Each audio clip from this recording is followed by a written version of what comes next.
Okay, thank you. Thank you, Mr. Chairman. Grazie, Francesco.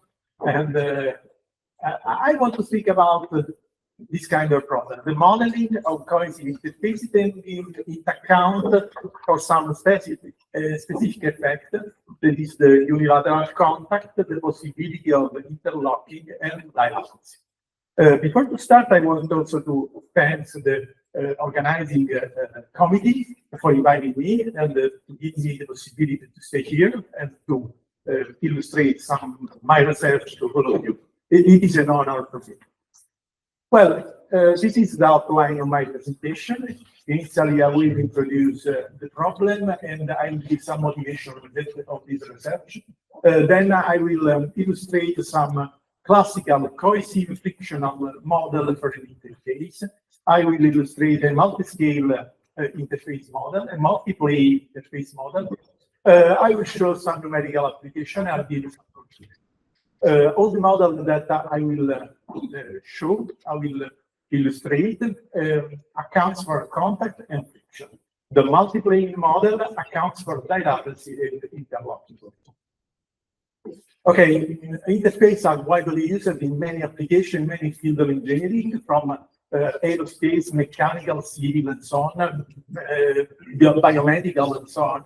And they can be adopted to simulate the adhesion of bodies, the interaction of heterogeneities, the opening of cracks, and so on. And they are used at a different scale, very different scale, from the geological scale to the nanoscale. So are widely used. And here just some picture. This is a fractured rock that an interface are used to simulate the behavior of fractured rock. This is masonry, and this interface can be used to simulate, to reproduce the interaction between blocks and mortar, or the interaction between blocks, or to simulate the crack opening. This is the case of composite material, and the interface are used in the lamination and in composite materials micromechanical level to study the interaction between inclusion fibers and matrix. So there are many applications at many scales. Well, let's go inside our framework of the model. Okay, the interface is like a layer between two surfaces that join the two bodies. It is assumed that the thickness of this layer is equal to 0, and the kinematics of the interface is governed by relative displacement. That is a jump of displacement along the normal direction and also along the tangential direction. And this jump is given by the difference of displacement on the surface S2 and S1. Of course, this jump can be written in terms of its component, considering the local coordinate system, tangent and normal. Once we define the kinematics, of course, the static word is also defined, and the static is defined by the fraction, that is the interaction between the two surfaces defining the interface. The different model indeed give a different law of interaction between the traction and the relative displacement. Okay, this framework is not the unique framework for defining an interface mechanics and interface model. In fact, some interface model accounts for thickness that is different from 0, is finite. Okay, and also the kinematic can be enriched and enhanced. Okay, this is the very basic, you can say, model for interface, but it's absolutely the model you use almost always. Okay. Well, let's start with a very famous interface model. This is due to Middleman some years ago. This is a model that is very, very cited. I think that this paper has more or less 10,000 of citation, so a lot of citation. And is an elastic interface. This is important. I will return on this term elastic, and this is based on the this dimensionless equivalent relative displacement, that is the ratio between the normal displacement and the displacement, the ultimate relative displacement corresponding to the full damage. Okay. Once we define this dimensionless equivalent displacement, Needleman proposed this law of interaction, that is this traction shape function F, that in some way reproduce the interaction at atomic level. Okay. And here we have the tangential and normal component of the traction. And we can see the parameters that define this interface model, that are the ultimate relative full displacement, normal ultimate relative full displacement, full damage displacement, the ratio between the stiffness ratio between the tangential and normal stiffness, and the normal strength tau zero, tau zero. Okay. This is in mode 1 the behavior of the Needleman model, and this is like a pseudo energy. Indeed, it's not really a fractional energy. Why? Because the model is elastic. This means that when we consider a loading phase, we follow this curve. When considering an unloading phase, we follow exactly the same curve in the back direction. So there is no dissipation. It's elastic, no dissipation. Okay, an improvement of the Needleman model is due to Berger, who considered the positive part of the normal displacement. It looks, of course, like evident that the opening can induce damage to the interface and not the compression. So the displacement, only the positive part is considered, but also the tangential part of the displacement, component of the displacement. He introduced a history parameter that is the maximum value of the rho of this displacement, equivalent displacement parameter. And this is a history parameter that allows to have a different behavior of the interface in traction and in the loading and unloading. And then introduce the same traction shape function than Needleman. And finally, we have the tangential normal component of the traction. And we can see that in this equation appear this quantity, that is a PT, is the frictional slip that is governed by a classical Coulomb law. So we have an activation function, an evolution function, and a Kuhn-Tucker condition. So in this case, we can account also for the frictional effect when there is the cohesion of the interface. Okay, here the parameters that govern this interface model. There are the normal ultimate relative displacement, the tangential ultimate relative displacement, the ratio between the tangential normal strength, the normal strength, and the friction coefficient. So finally, we have five parameters that govern this interface model. Okay, after Berger, there is another model that is very joined, very connected with this model, and it's due to Shabosh and co-authors. And is this we can see more or less the same equation than before. Okay, the relative, the equivalent relative displacement, the history parameter, the traction shape are the same equation than Needleman. Something is changed here in the equation that define the tangential normal component of traction, and again we have here the frictional slip that is governed again by the same Coulomb law. Okay, but as we can see later, there is a significant difference between this Shabosh model and the Needleman one. Okay, this is the Berger and Berger and Shabosh response in mode 1 and mode 2. And for the if we do not activate friction, they have exactly the same behavior. There is no difference between the two models. The friction appears when we activate the frictional effect. Okay, this is the magenta line is pure mode 1, the red line is pure mode 2, the other color corresponds to mixed mode. Okay. Another interesting interface model is due to Ortiz and Pandolfi. Ortiz worked a lot with Needleman, so he comes from that school.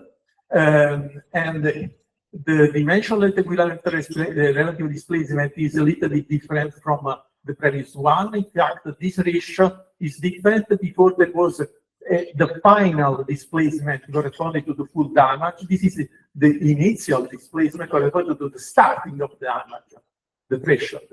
And again, we have a history parameter, and the effective traction is different during the loading and the unloading. During the loading as an exponential load.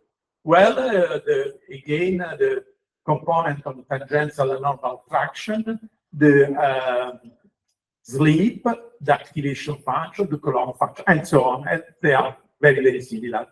Okay, in this case, we have again 5 parameters that define the interface model. And these are the mode 1, the magenta line, and the mode 2, red line, response of the Ortiz-Pandolfi behavior.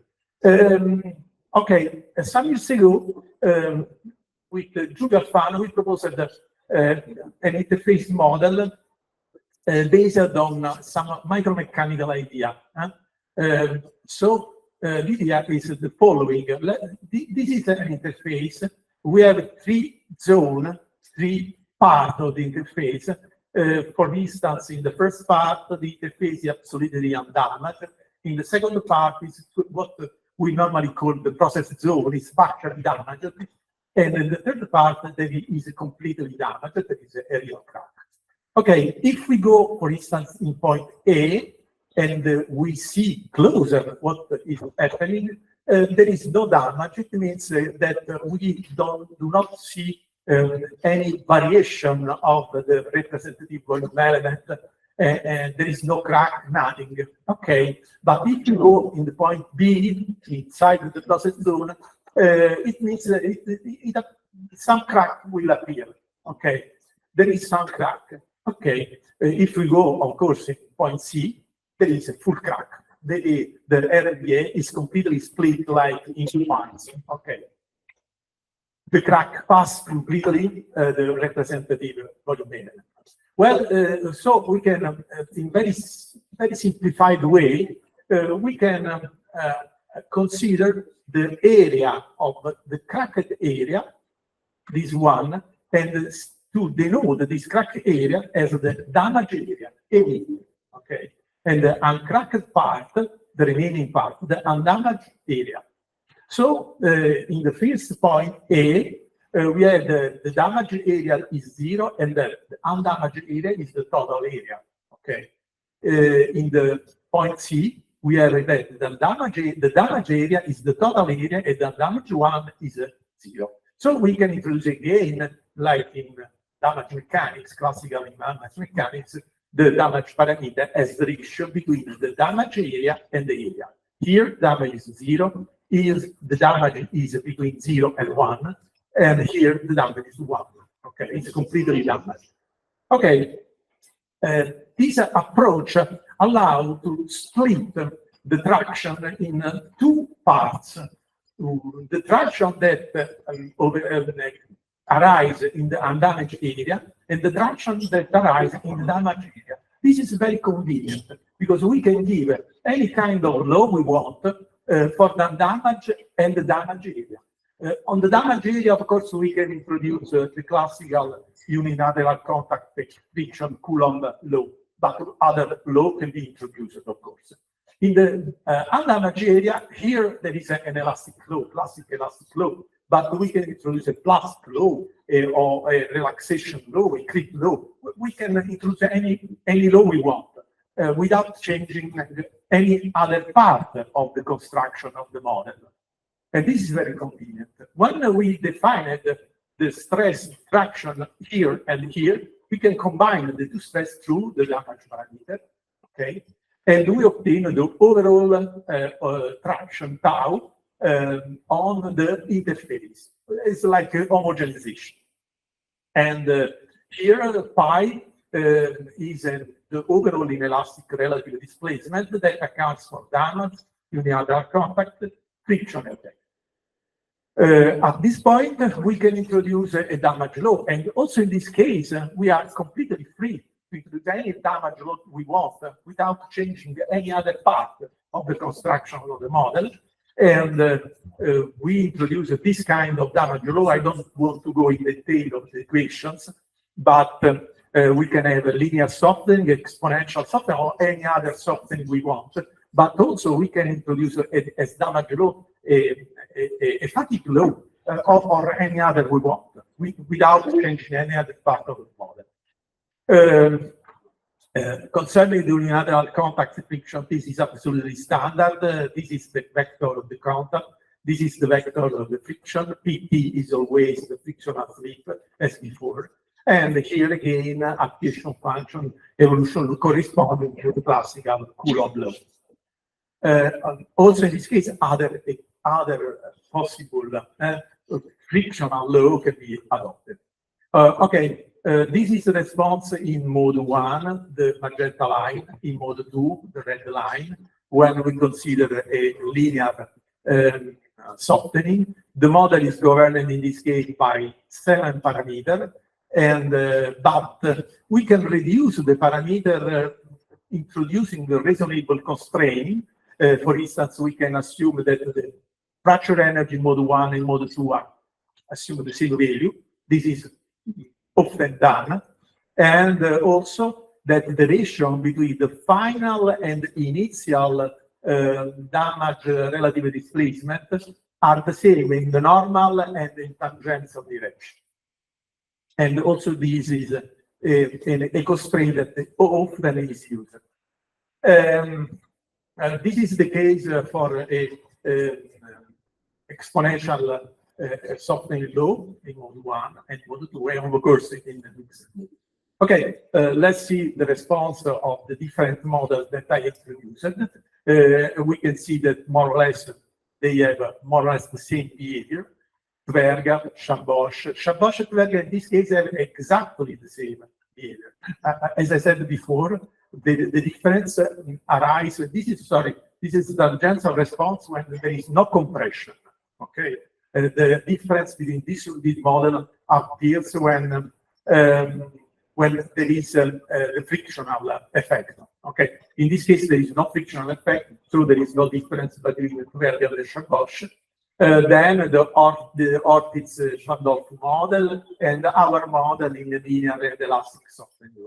This is the tangential, this is the normal, and again we have different laws that in some way are quite similar. Okay. Very interesting is this loading history, and in particular when we go from time 1 to time 2, it corresponds to this is unloaded. We apply a pressure. In particular, in this case, we apply a relative displacement in the vertical direction. Okay, relative displacement. And then we apply a tangential relative displacement. Okay, what is happening? Okay, first thing is that when we apply the compression, but it's not compression, it's a relative displacement. We apply we prescribe the displacement, not the stress. We can see that all the model give the same stiffness in compression, but the Ortiz-Pandolf has a very, very different stiffness, considering the same parameter for all the models, of course. This, of course, means that we have more stiffness, and we expect that when friction is activated, there is a greater value for tangential stress, of course. In fact, this magenta line is higher than all the others. And it is interesting also to emphasize what is happening for the Tverger model. The black line is this one. And the Tverger indeed considered the cohesive law until there is complete damage. When the damage is absolutely completed, okay, the damage is equal to 1, the friction effect arises. Before there is no friction. And this means that in the area we have a sudden jump in this response.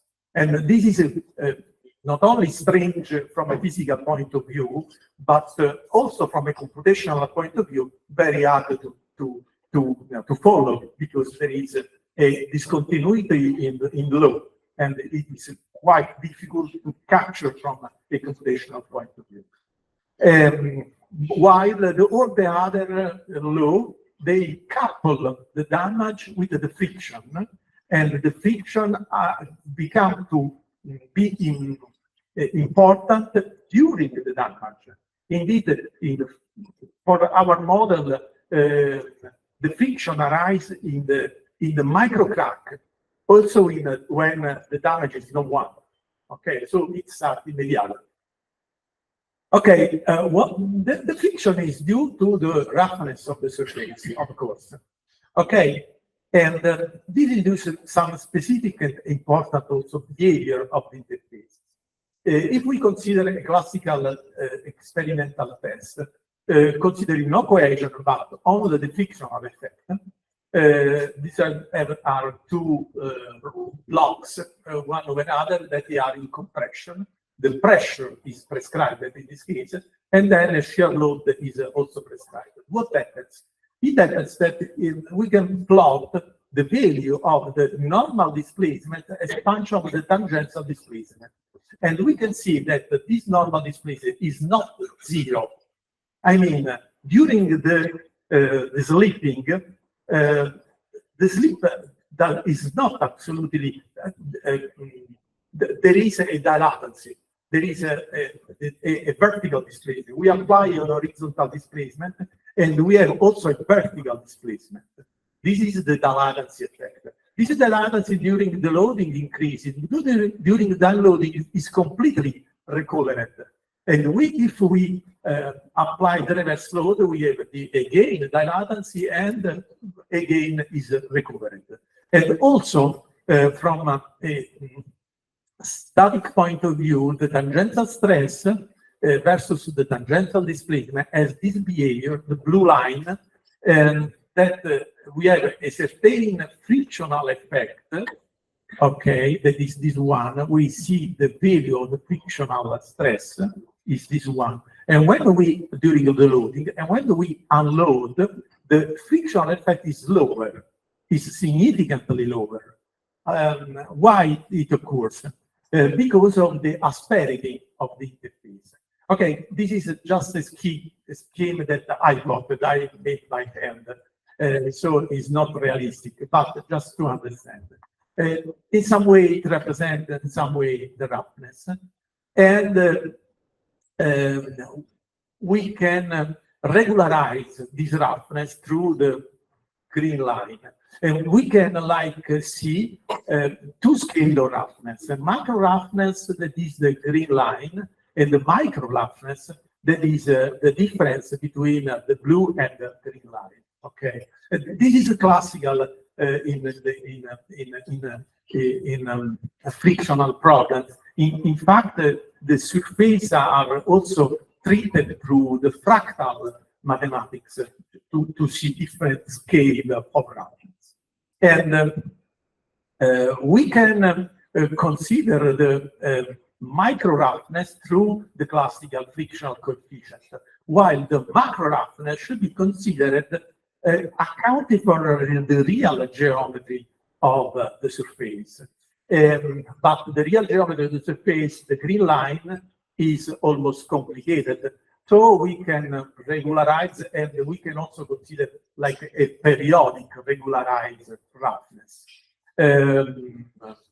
Is not sufficient. We can simplify this roughness with the microplane that are flat per part. Okay. So finally, we pass from this absolutely irregular surface to a very simplified line, the black line, that is periodic and simplified. So we work with this geometry at micro scale. So we suppose that in a typical point of the interface at the macro scale correspond at the micro scale a geometry that is a little bit more complicated. It is like a teeth, the superior part, in a cup, the inferior part. Okay, and of course, when we have a relative sorry. When we have a relative displacement between the tip and the cup, it is the same value of the displacement that occur in the three plane that define this microscale. And of course, we can report this relative displacement in a local coordinate system. We can compute the traction in the three microplane through the model that I proposed before. We rotate again the traction in the global coordinate system. We can combine all the traction, through a homogenization technique, substantially. Well, of course, this can be done not only for 2D case, but also for 3D cases, considering different geometries. Okay, if we consider this specific geometry, we can see that our model is able to reproduce the dilatancy effect. Okay, this loading, unloading, loading, reverse loading, unloading, and also a different frictional effect during the loading phase and the unloading phase. Okay. But what happens now that this is more or less the kinematic that we are thinking about this fit in the cup, but there is not indeed any limit. So it means that increasing the integral displacement, there is no limit to the dilatancy of the interface. But this is not true, because indeed the tip has a certain age, and we should correct the model considering a limit for the opening for the line dilatancy. This can be done considering two possible configurations, the configuration A and the configuration B. And in configuration A, the interfaces 1, 2, and 3 are activated. In configuration B, the microplane 4 is activated. Okay, we can compute the overall stress considering all the traction that appear in all the microplane, and there are two functions, FA, FB, that are two activation functions. FA is one in configuration A, while FB is one in configuration B. So we exclude one, the microplane 1, 2, and 3 in this case, and we exclude the microplane 4 in this configuration. So in this case, if we run this kind of case, we have a dilatancy that is finite, and finally we obtain like a flat response after a certain relative displacement, tangential relativity. Okay, I don't know how much time I have to illustrate some numerical example. I just was to show this one. Or at least two, sorry, but very fast because I did.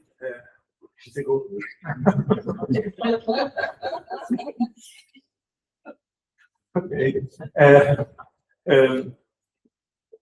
because I made big experiment in Cassino, University of Cassino some years ago, with Jessica Todi, that was one of my best PhD students in Cassino.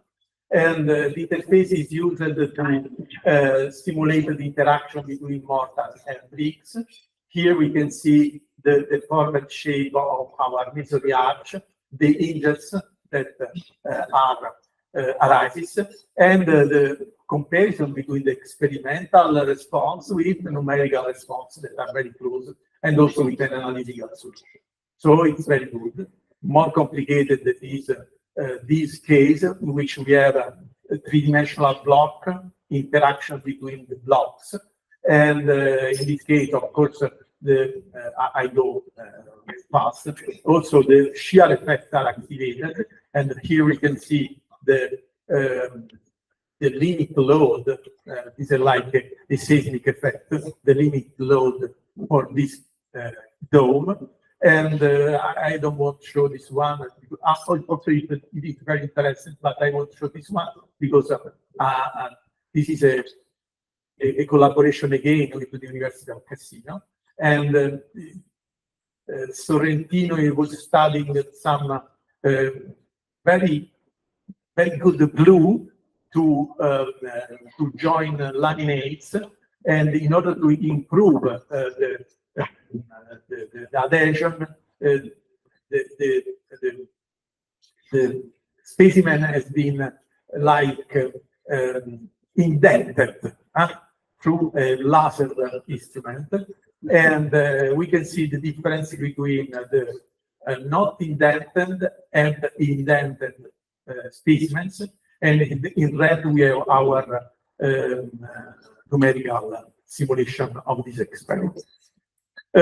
Finally, I want to show, okay, I want to say, maybe I want to say that our approach, that is a mechanical approach, allow to define, I can go here, allow to define in very independent way the stiffness, the damage load. We can consider creep, fatigue, any kind of plasticity, any kind of, in a very simple way, without changing the framework of the model. And we are working on fine and large displacement. We are working also on the possibility of create debris that reduce the friction, the coefficient of friction. And finally, I want to say that the word interface nowadays is very used in the world, mainly for human-machine interaction. In fact, user interface is a classical way to say.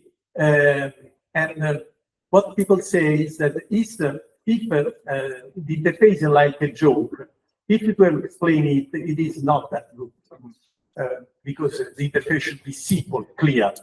On the contrary, in mechanics, the interface need to explain it so that understood to well use and to have a safe use. Thanks for your attention.